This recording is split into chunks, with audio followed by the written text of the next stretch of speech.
Hey, Strick, do you think there's anybody out there in our audience that already has a podcast?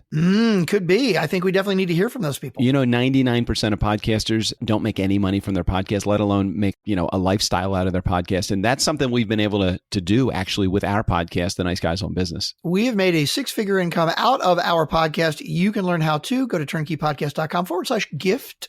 GIFT, not GIF like the peanut butter or the image style. No, GIFT. Turnkeypodcast.com/gift. 5 ways to make money podcasting. Check it out today. Coming up today on The Nice Guys on Business. The lie that we tell ourselves is that the way to be fast is to make decisions fast, is to be decisive. This is especially true in American culture. We will say the way to be fast is just go ahead and make a decision and just run with it. Well, that's true for a lot of decisions. But if you're an entrepreneur, especially, you have limited resources, you have limited capital, some of the decisions you make, we benefit from not delaying them forever, not putting them off. What we benefit from understanding when they need to be made and then doing everything we can to pull in, knowledge from our company, knowledge from outside our company, in order to ensure that we make the right decision. Today on the Nice Guys podcast. Fencing, fighting, torture, revenge, giants, monsters, chases, escapes, true love, miracles. Oh, no, that's The Princess Bride. Need an education on how to grow your business? The Nice Guys are here to help. Learn about great customer service, networking, and how just being nice can help you prosper. Now, here are your hosts, Doug Sandler and Strickland Bonner. Welcome to the Nice Guys on Business podcast. So our guest today, Katherine Radeka, she's an expert in innovation and agile organization. I'm excited to talk about this. Fast, flexible, responsive. And she's the founder of the Rapid Learning Cycles Institute, who over the last 15 years has worked with industry-leading companies, including Hewlett-Packard, Whirlpool, Steelcase, Keurig, wow, I love their coffee, Dr. Pepper, Johnson & Johnson, SunPower, Gallagher, Kimberly-Clark, wow, so many others in industries ranging from pharma to biotech to metallurgy. I don't even know what that is. You're going to have to tell me all about that. Green energy and consumer products. I'm excited to have her here. Welcome, Katherine, to the Nice Guys on Business podcast. Thank you so much for having me. So Katherine she's talk about go with the flow kind of person. I mean, literally 5 minutes before this interview, we're working, we're maneuvering, we're trying to figure out how to best situate her Nice Guy community for the message that we're going to present, because it's dealing with a subject that I really don't know a lot about, but I'm fascinated by it. The more we were talking about it, the more I thought that our community would really benefit from hearing her message. So Katherine, help me understand. I want to get into the background of how you got here and what Rapid Learning Cycles Institute is all about. But what the heck is agile organization? Because I know a lot of people don't know that term. Okay, so this is something that has emerged. I started seeing it in about 2014, and my own background is that I was working with agile practices in software development back in the late 1990s, early 2000s, which is right when the Agile Manifesto was published. And so for those of you who are familiar with agile software development, the Agile Manifesto was the thing that kind of pulled a lot of practices together and said, okay, this is what agile is. So starting in about 2014 or so, we started seeing this thing called agile organizations. It was being pushed by some of the really big consulting firms. I started running into it with my clients, and right away I saw that there was a major disconnect between what executives were asking for and what they were getting, which is that you ask a typical C-level executive, even like a chief technology officer that primarily has a hardware background, and you ask them to be agile. They say, don't you want your company to be agile? And they'd be like, yeah, absolutely. I want my company to be agile. Yeah, who wouldn't want that? I mean, it sounds like it's a wonderful thing, right? Exactly. And what they mean by that is that they want their organizations to be fast, flexible, and responsive. They want to be able to adapt to change. They want it to be able to move quickly. They want the organization to be light on its feet. That's what it means to be agile. Okay. I'm going to call that little a agile. The problem is that when you introduce that concept to many consultants out there, to especially anyone that's had any exposure to agile software development, they're going to assume that that's what you mean. And so they're going to start trying to shape the organization along the lines of an agile software development team. So they're going to be some of the buzzwords that you might hear if you've heard about this. You might hear Scrum, you might hear sprints, you might hear squads instead of teams. You might hear things like having daily stand-up meetings. Now, those practices are great when they're applied in the right context, but an organization has many different contexts. And in some of those contexts, those principles apply very well. And in some of those contexts, those principles don't apply very well, and they actually work against creating a fast, flexible, responsive organization. So a lot of my work since I started seeing that has been with my own clients, has been to help them understand, okay, when I say I want an agile organization, what do I mean by that? How would I know that I had it? What results would I be looking for that would demonstrate to me that I had created an agile organization? And then work backwards to say, okay, based on that, what does the hardware development team need to do? Now, the software development team, it's easy. They need to do agile software development. But what does my finance group need to do? What is an agile supply chain? What is an agile production partnering process? What's an agile marketing process? And kind of really think through, okay, what does it mean to be flexible and responsive in each of these areas? So before you go on though, I want to come back to those that might be listening in our community and share fast, flexible, and responsive. And in my experience, and in the very short period of time before I became a self-employed, unemployable person 30 years ago, at that point, at some point, I can remember going back to some of the corporate leaders. I worked for a small company called Blue Cross Blue Shield, and just to get anything done on the management level, fast, flexible, and responsive was totally the opposite of what they were, although they may think that they were. So how do you actually get someone to buy into the idea of being flat? You're going to have somebody that the CEO or the CTO or the CIO or any C-level person is going to say, of course we want that. It'll allow us to be more responsible to, or more responsive to our stakeholders, more responsive to our shareholders, more responsible to our employees. We want that. But what's the reality of actually being able to put that into play enterprise-wide, not just from in a department? Okay, so what the consulting firms will tell you is that you basically do that by emulating the practices of agile software development. And so, for example, they will try to help teams organize their work into what they call a sprint. A sprint is a short period of time, usually 4 weeks, 4-week period of time. With okay, this is what we're going to get done over the next 4 weeks, very specific, and then set up a whole series of management structures in order to help a team manage that sprint. And they'll tell you that by doing that, you can make, say, a finance department agile. What we have found is that that does work in some places. It specifically works in places where the organization is working on doing things that have relatively low cost of change, and they're relatively independent from each other. Right. So yeah. And in that environment, you can set up these iterative sprints, and you can put the rest of the kind of architecture of agile software development around those teams, and they will start acting faster. They will get things done faster. They will be more flexible. They will be more responsive. If the entire organization was like that, that would be perfect. But what I wrote about in High Velocity Innovation is that for other places in the organization, and especially for hardware development or physical product development, that and the innovation that's done in the hardware space or in the physical product space, we cannot create agility by using agile software practices. And there are other parts of the organization where that's true as well, such as supply chain, such as procurement, such as marketing and finance. Those areas are areas where the decisions that a team makes have real-world consequences. Mm-hmm. And so what it means to be agile in that space is not to have the ability to make a decision and then change it, which is what agile software development is going to give you the ability to do. I make a decision, and then I see if it works or not. And if it doesn't work, I just change it. That's hard to do in a department like finance. It's hard to do in a department like finance, right? But I mean, right. You think about it, it's like the model that it's based on is like the app that's on your phone, right? So I'm an app developer, and I push out an app.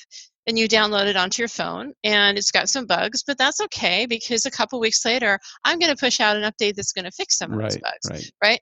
Okay, well, you can't do that in finance. Right. You can't do that in marketing. So, the rapid learning cycles framework that I named my institute after, is a framework for achieving agility in those spaces by focusing not so much on the tasks, not so much on the work to be done, but more on the decisions.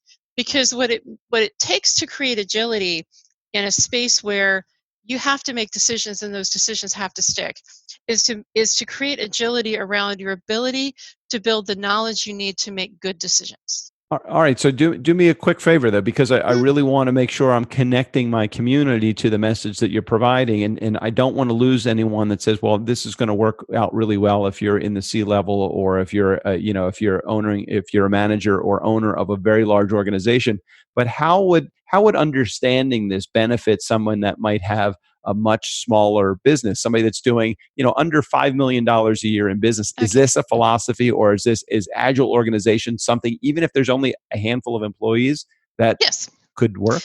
Yeah, so there's two contexts in my own business where I recently applied this, and I'm only three. My company is only three people. Okay. So, and that is one is beginning to identify and contract with affiliates in regions like Europe and New Zealand and Australia that are difficult for me personally to serve because they're so far away. Hmm.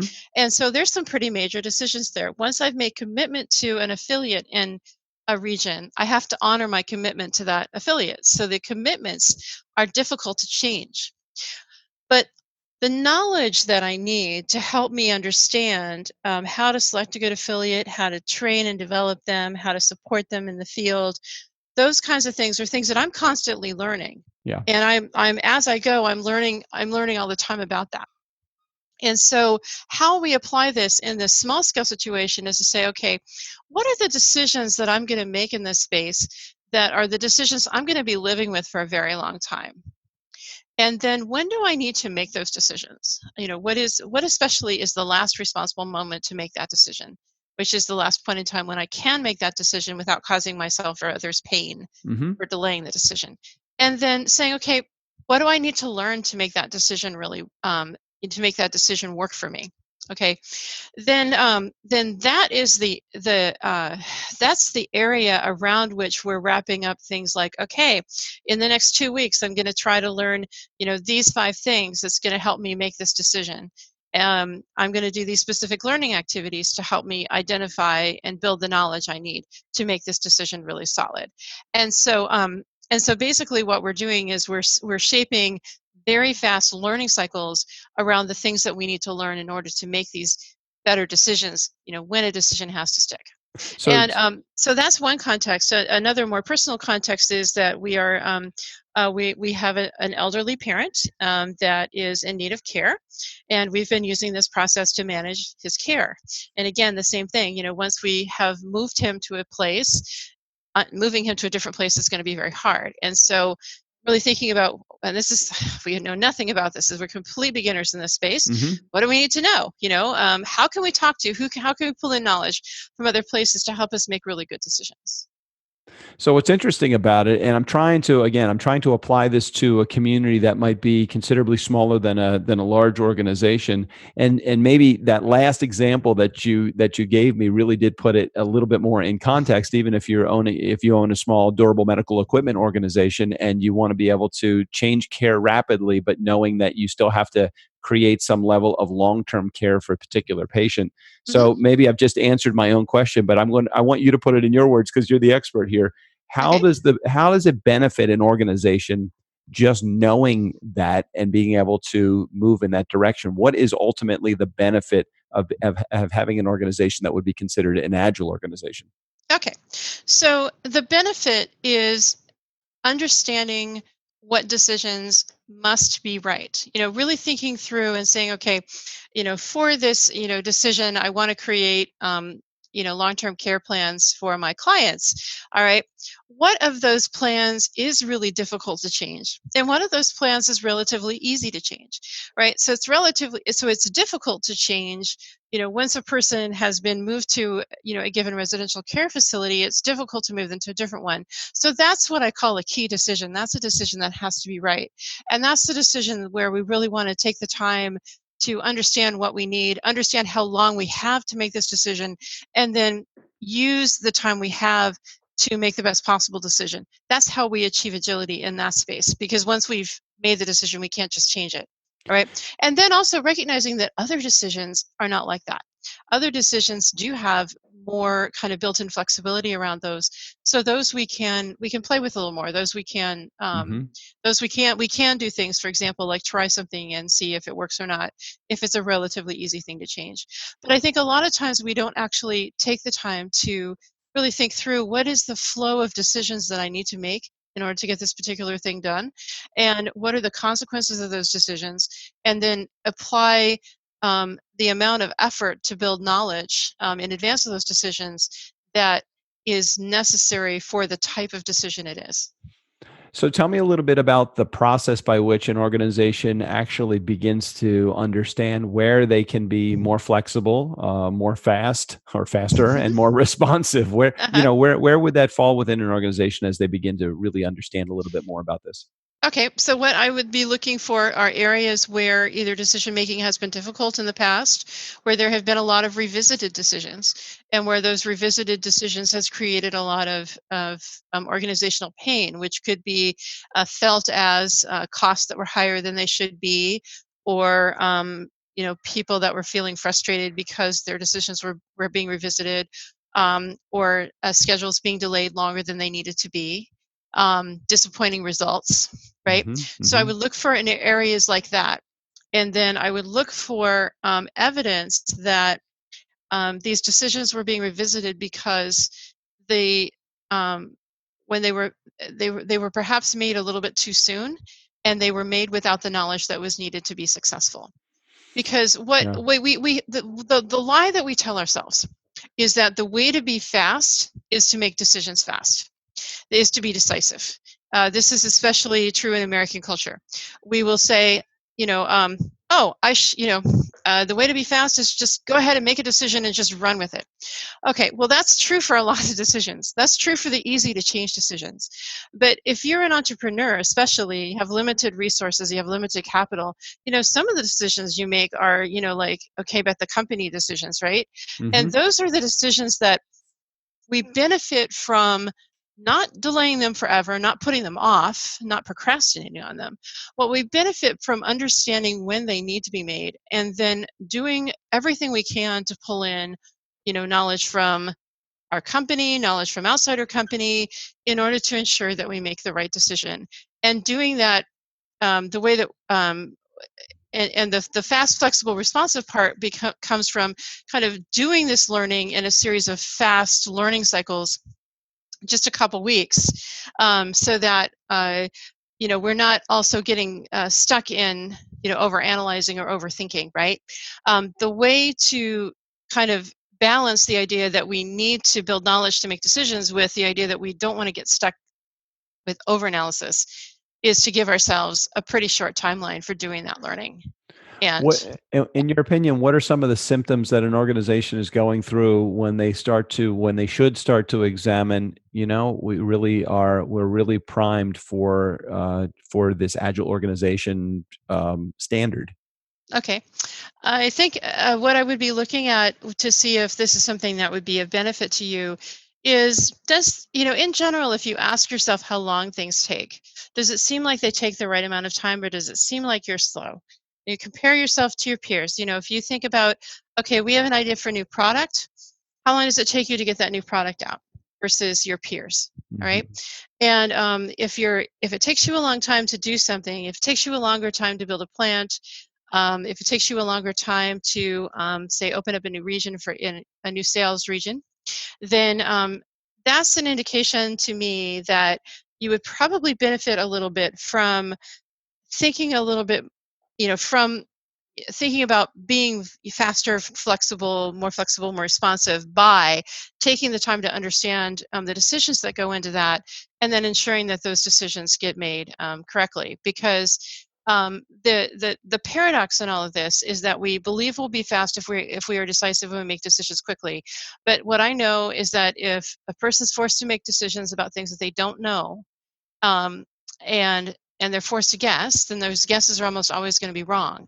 And the things that make us slow when opening up a new sales region or a new plant or putting a new product out in the market is not the decisions.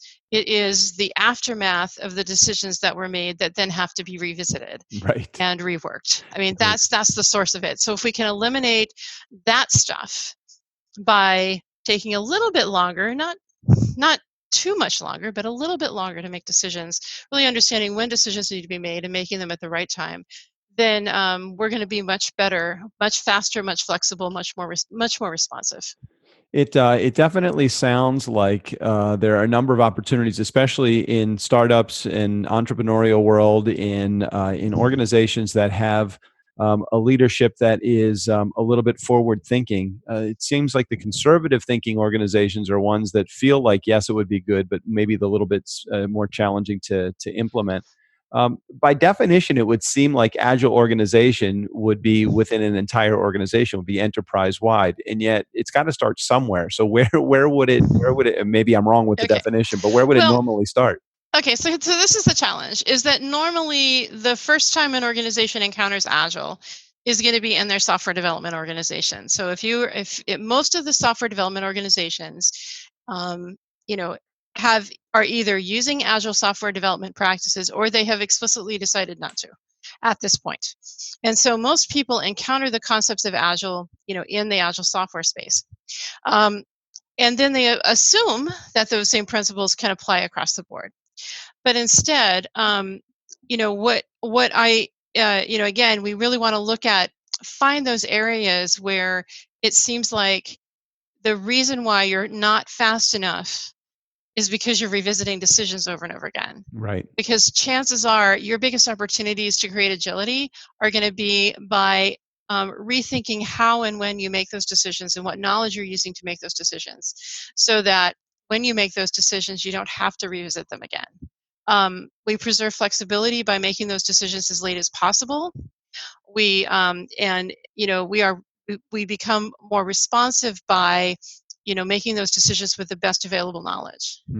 And and so that's what I personally look for when groups come to me and they say, Catherine, help us achieve agility, or help us be agile, but little a agile. Then that's exactly what I do. I look for those areas of missed opportunity because of decisions. I'm curious, just because as an entrepreneur, I'm always looking at how people got into things and how they started their businesses and how they. So could you do me just a quick for a favor for a moment and take off your consultant hat and put on your business owner hat for just a moment, because I want to Sure. I want to take a look under the hood and just discover, how is it that this is something that you even are you coming from an environment that deals primarily with software, and that seems like that's an environment ripe for agile organization.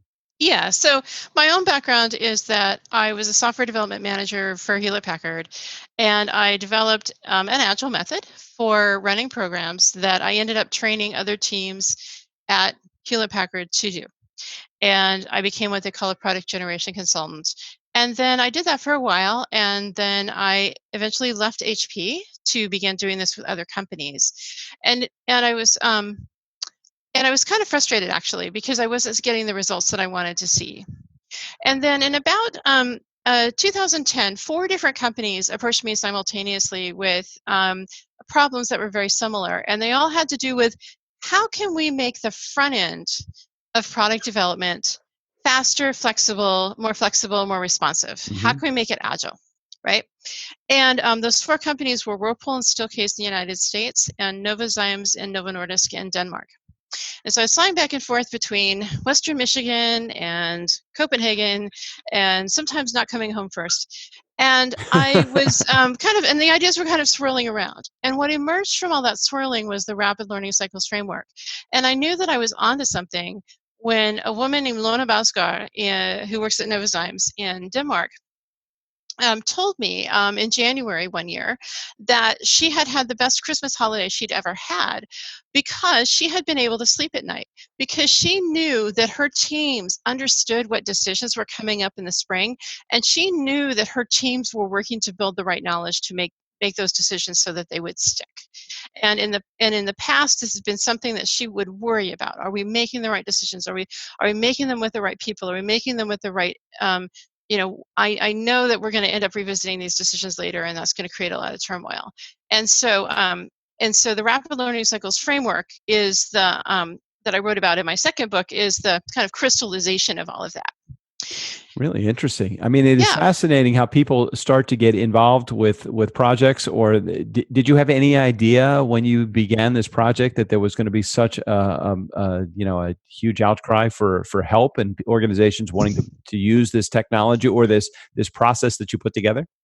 I didn't know when I started. When I started, all I knew was that we were beginning to see results that I had not, better results than I was expecting to see, and that we were seeing them across all of the programs where we were had started to implement the framework that emerged from all of the swirling. But by about 2015, it was pretty clear to me that we had started to achieve consistently superior results. And again, my focus is innovation. So these are primarily innovation teams that I was working with. And we were seeing, yes, teams getting their products to market, 50% faster than they had expected. And the reason for that was that they were making good decisions, and then they were not revisiting those decisions later. And then we started seeing people apply it in contexts outside of innovation, and we were seeing maybe not the same results in terms of time, but we were definitely seeing, okay, I can make the strategic decision, I can implement this decision, and I'm not revisiting it later. Because I'm not running into any of those unexpected road bumps, that these things run into. And so, we started seeing that among the companies that were introduced to rapid learning cycles, we saw that it was taken up. We saw that it spread organically through the organization. And so, for me as a consultant, that may not necessarily be good because they're not needing as much of my help. But, from the perspective of achieving really great results and then wanting to share those results with others, it was a fantastic experience. I'm really curious because it works within the professional communities. I wonder if this type of process could also work within the personal communities, within family development, within raising. Have you thought about that, or has that been something on your agenda at all? Well, like I said, this has become very much part of the way that I personally think, and so a lot of the things that my husband and I, are dealing with, we tend to deal with in this way. So I mentioned my, our elderly parent that we're working on with care. We're also doing we have a major basement repair we need to do for our house. We're approaching it in the same way. What is the last responsible moment to make the decision about whether or not we go with repair method A or repair method B, and then working with the engineers and the contractors and everything to hold our options open until that last moment. Because once we've made that decision, we can't go back. Right. And so it's like thinking about, and there's a few kind of things going on here that I'm not sure really I've had a chance to really fully explain. So one is the idea that with these major decisions, we achieve agility by understanding when they need to be made, understanding who needs to make them, and understanding what we need to know in order to make that decision with confidence. And then rather than give ourselves all the time in the world to make that decision, we really ask ourselves honestly, when do I need to make that decision? And if I need to make that decision 2 weeks from now, and that's genuinely when I need to make the decision, okay, I've got 2 weeks to learn everything I possibly can, right? And I'm going to make the most of that time. And most decisions are like that. Most decisions have a particular point in time when they need to be made in order to avoid the problems that arise from not making the decision. And yet, most of the time, that decision is later than we think it is. And so, and then using the time that we have between now and when that decision needs to be made to build the knowledge we need to make it with confidence. It's really quite interesting because I would think that the irresponsible person says, I have 2 weeks to make that decision, and then start doing the research until way, way closer to the 2 week period of time. But the way you framed it, you made me feel like I have 2 weeks to do it. So it gives me an ample amount of time to kind of scale up my skill set. Yeah. So usually what happens is we look at the decisions and we look at these major decisions, and then we look at the knowledge that we need to build those decisions and realize we don't have enough time. Hmm. It's like, for example, if I had to make a decision on that basement repair in 2 weeks, I wouldn't have enough time to do all of the research that I would like to do to make that decision. But I have the 2 weeks to learn what I can and talk to the people that I can, talk to people and, talk to the different contractors about options. So I will I will scale the amount of learning that I do to the time that I have. Right, And exactly. usually because when you really think about it, it helps point out what you know that you don't know. It usually helps build a sense of urgency in people around, oh, I really need to get started on this now because I don't have all the time that I thought I really had to do the learning I need to make this decision with confidence. So it Interesting. usually creates pull to kind of help pull people towards doing learning early, because they begin to see all the stuff that they didn't know that they didn't know. It is fascinating. So Catherine has a book. It's called The Shortest Distance Between You and Your New Product: How Innovators Use Rapid Learning Cycles to Get Their Best Ideas to Market Faster. And would this be appropriate for someone that might be even in an entrepreneurial space for them to read and take advantage of the methodologies that you share in the book? Yes, it would absolutely be the best place. You'll hear me talk about key decisions and knowledge gaps, and everything that I have been talking about is, related to that concept of having key decisions and knowledge gaps, and then structuring the work so that what you're doing is closing the knowledge gaps you need in order to make better decisions. Well, awesome. Well, Catherine, I so appreciate your flexibility and your flexibility and your responsiveness, and we made some fast decisions before I hit record, and I think it turned out to be a great opportunity for both of us, for me to get to learn. It's really interesting. I've done, and we talk about this all the time on our show, is that I've done nearly, I don't know, probably close to 700 interviews in the 1,000 episodes that I've done.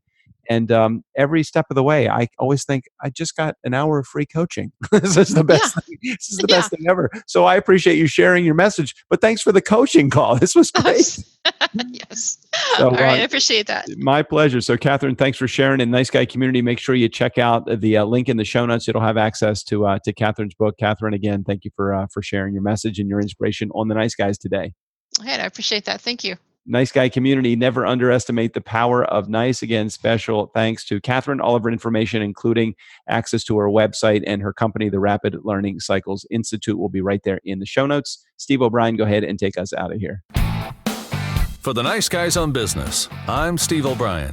Fill up your week with the Nice Guys. Have fun storming the castle, boys.